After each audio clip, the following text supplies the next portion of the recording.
Today, I offer my life, my strength, and my future in the service of our nation. Ako si Sara Duterte, tatakbo bilang Pangulo ng Pilipinas. Shukran. Good luck. Oh, well, tayo po ay may free will, so gamitin po natin. Sino ngayon ang lalaban sa kanya? Si Risa Ontiveros? Sa totoo lang, wala pang announcement. Nakaplano na to. Relax lang muna lahat. Intention pa lang, nanginginig na kayo eh.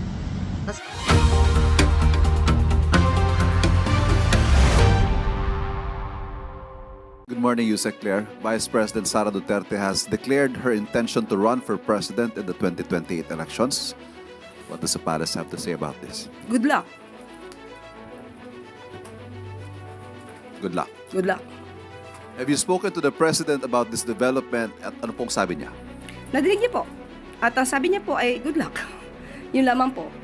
Ma'am, do you feel that it is now more urgent given that just a few minutes ago the Vice President declared that she's running for President in 2028? Oh, well, sabi ng mga paborito nating mga philosophers, tayo po ay may free will, so gamitin po natin.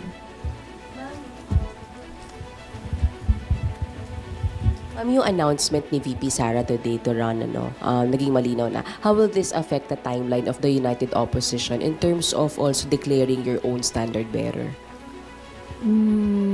Nandun kami sa proseso ng pagtatakda ng aming sariling timeline. So yung free will na binanggit ko kanina ay ginagamit na rin po namin sa sarili namin. So, it remains that you will announce by end of the year or first quarter of 2027. Tama po ba? Yun yung task that we have set ourselves. Ma'am, how will that affect yung requirements ninyo sa paghahanap ng standard bearer knowing that malinaw na kung sino yung makakalaban po ninyo and that is VP Sara? Well, dahil ilang taon na rin kaming magkakasama at regular na nag-uusap, bago pa man itong recent important development,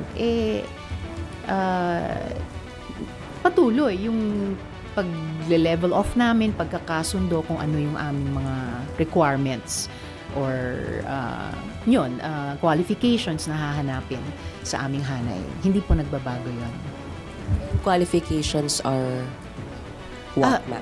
Well, actually not qualifications per se pa, but yung nabanggit ko dating common values na nahanap namin sa aming hanay, no? Yung pagnanais para sa anti-corruption and good governance, yung pag-grow at pag-share ng bunga ng ating mas malakas na ekonomiya, isang tunay na pagkakaisa sa ating divided at polarized na lipunan, of course, pambansang soberanya at iba pa. Just to get a categorical answer, kasi nagbigay na naman po kayo ng paglilinaw. Hindi na set at hindi pupunta dito si Pangulo dahil sa announcement ni Vice President o sa politika.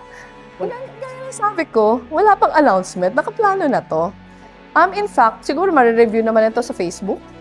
Ang dami ng posts nung mga as early. Hinanap ko January 26 yung unang planning session.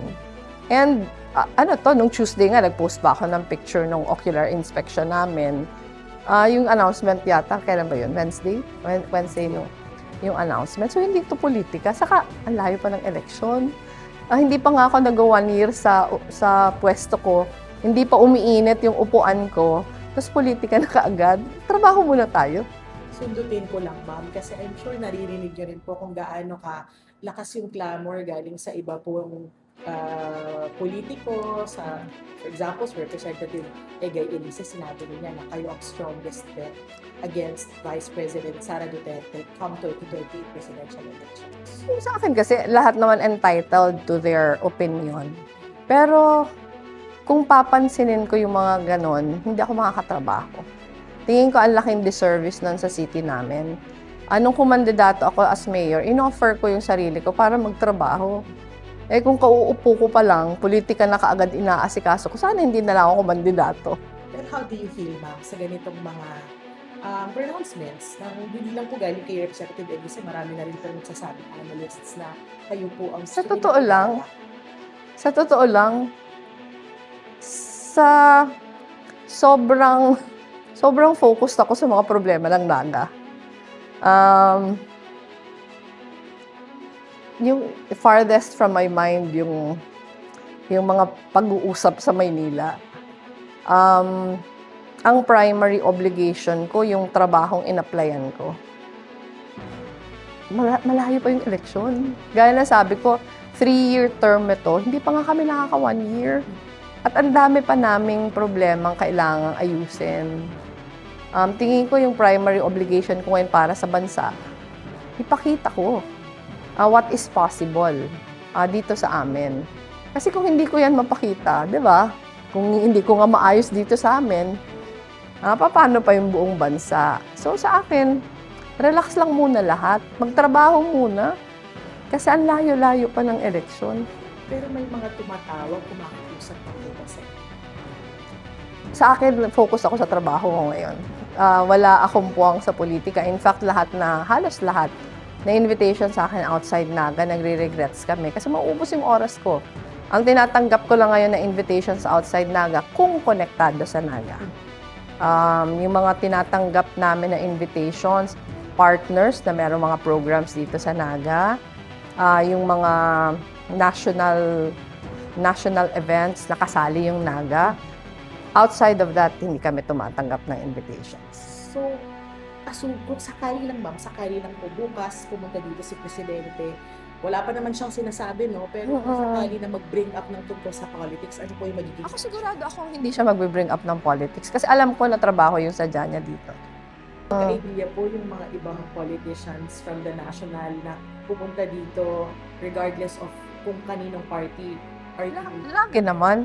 Lagi naman, ever since naman, hindi ko, pagdating sa Naga, nagbibisita sa Naga, wala namang political colors. Kahit ano yung alliances mo, welcome ka dito. Kung ano yung welcome na binibigay ko sa mga kapareho kong political party, pareho din sa iba. Kasi every visit ng mga taga-hindi dito sa amin, malaking bagay yun for us. Kasi lalo na pag national government officials, kasi nagkakaroon kami ng opportunity mapaabot yung aming mga concerns dito.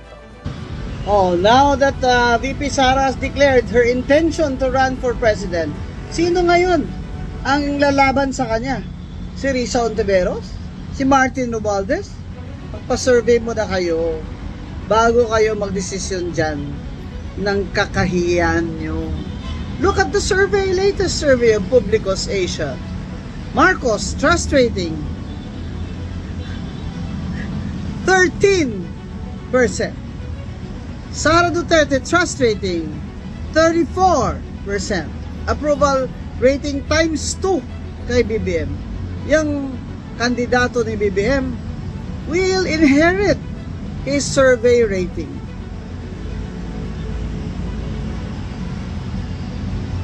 Tingnan nyo, dahil lagi niya pinipersecute si Sara Duterte, ngayon sinasabi niya, okay, since pinipersecute niya naman talaga ako dahil takot kayo mag-presidente ako, pues, I am announcing my intention to run for president in 2028. Intention pa lang, nanginginig na kayo eh. Kasi ang dami niyong mga kasalanan, mga magnanakaw kayo, mananagot kayo.